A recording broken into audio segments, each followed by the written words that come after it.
Hey guys, today we are going to talk about the Mobius SP, a siphon fed dual action airbrush, and why siphons might get a bad rap, but why you actually do need one. See you guys inside.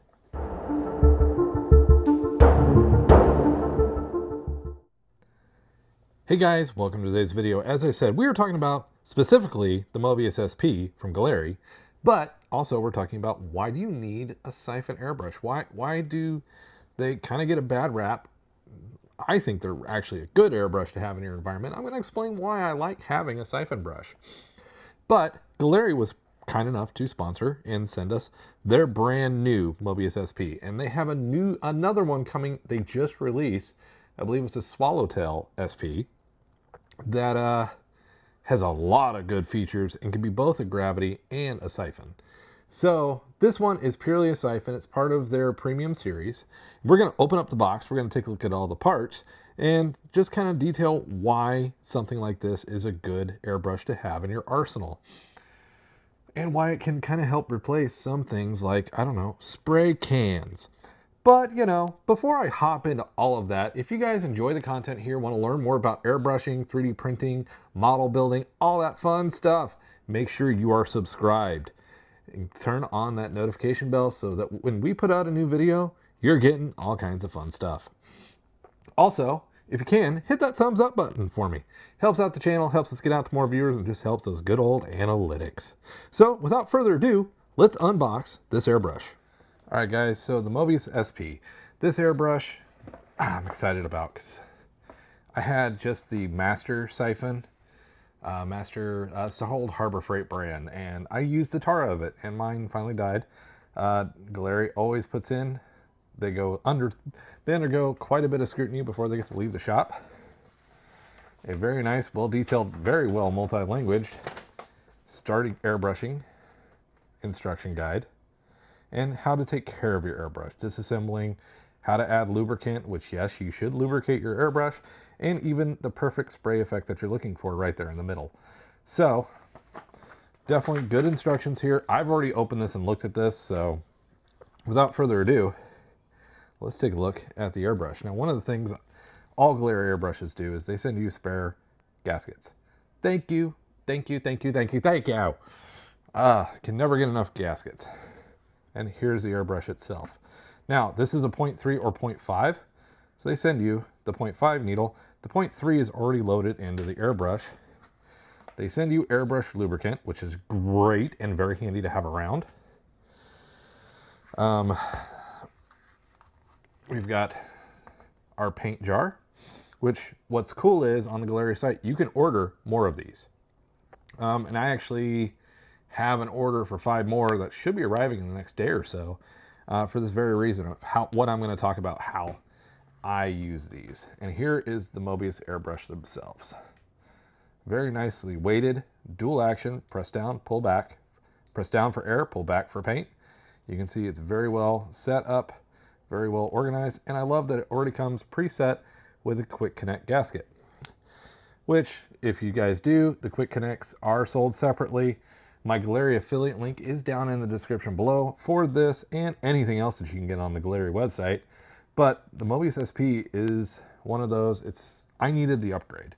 My older one just said, nope, I'm done, and needed to retire.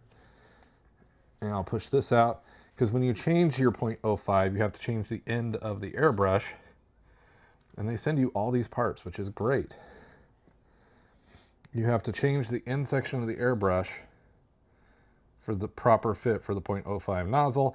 If you don't, the 0.05 won't work properly. You'll probably get a lot of clogging, and no one wants clogs. No one. So a lot of good stuff in there, and just plain goodies. I mean, the lubricant, the spare needle to change it to 0.5, all that. Great little additional features to put on here. So then once you have your paint mixture, depending on what paint brand you do, your mixture is going to vary. Now, I paint mainly with acrylics, and probably what I'll be doing in here is, so I don't use these for primers. I'll prime from a can, but I have a lot of colors that I just use a bunch. For example, Lead Belcher from Citadel. dark silver from Monument Hobby.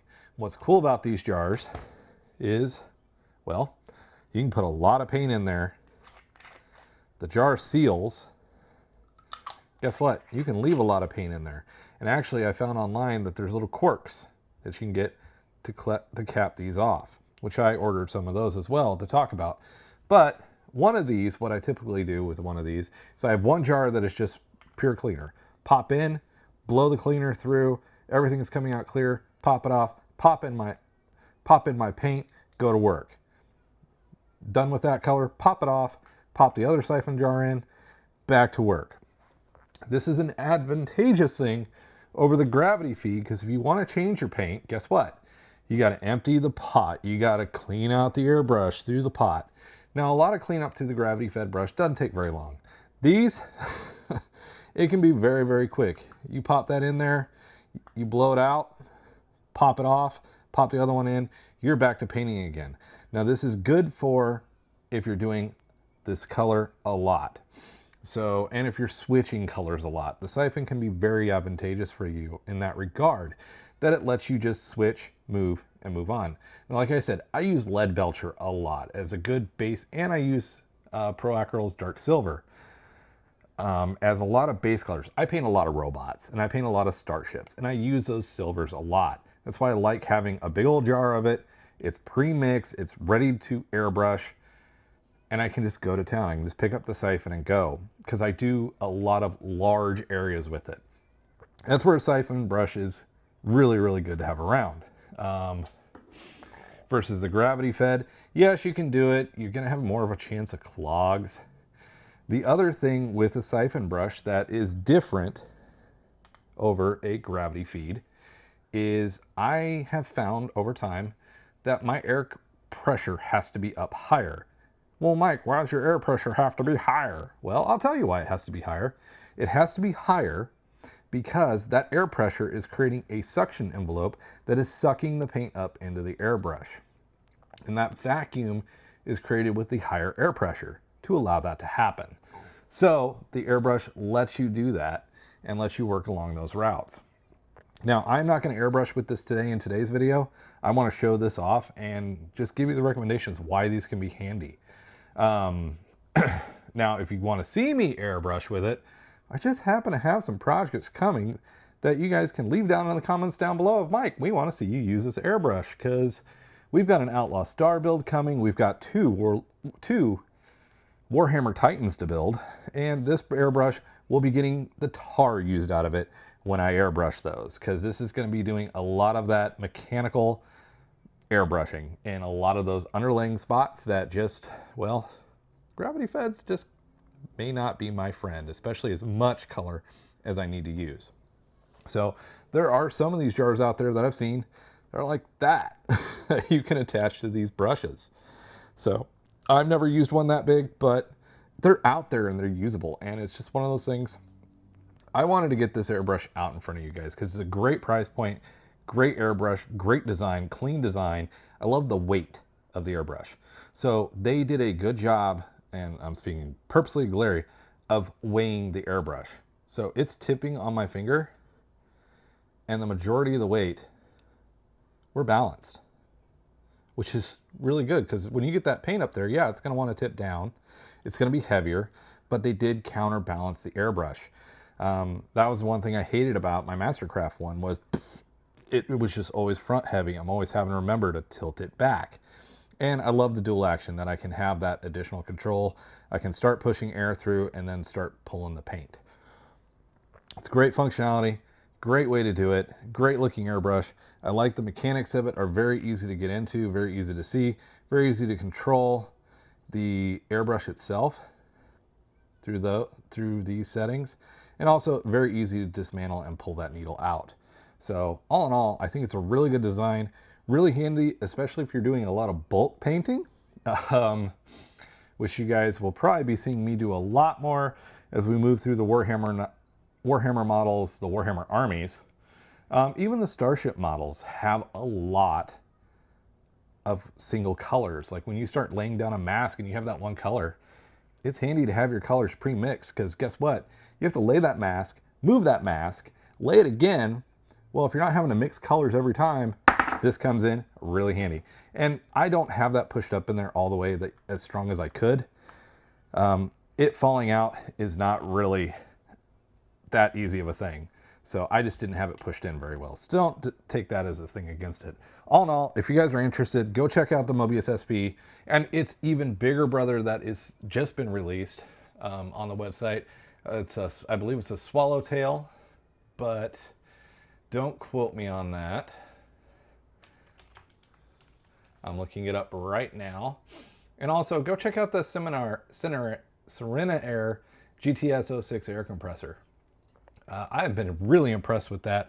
You guys can go check that video out. Yep, the Swallowtail SD Palban. Awesome looking airbrush. I love that you can have gravity fed on left or right and also siphon fed on left or right. It's a multifunctional pistol style airbrush. So definitely go check that one out. Definitely this one's bigger brother. This one's more intent for detail, where that guy is meant for big time work. So if you guys enjoyed the content on the video, please remember to hit that thumbs up button. And also, if you want to, make sure you hit subscribe and want to see more stuff like this. I will tell you, I do have that Swallowtail SD on its way. We will do a video when that brush arrives, and then we will start with just starting some videos on base fundamental how to treat your airbrush videos coming as well. And then, of course, I have not forgotten the 3D printing, guys. I'm working on a quick project that might be a video too of the Outlaw Star, and we've got some filament comparison videos coming and different things like that, so definitely stay tuned. And also, if there's something going on with your printer that you'd like to possibly see a video on, leave it down in the comments down below. Thank you guys. Happy printing, happy painting, happy modeling. See you guys in the next video.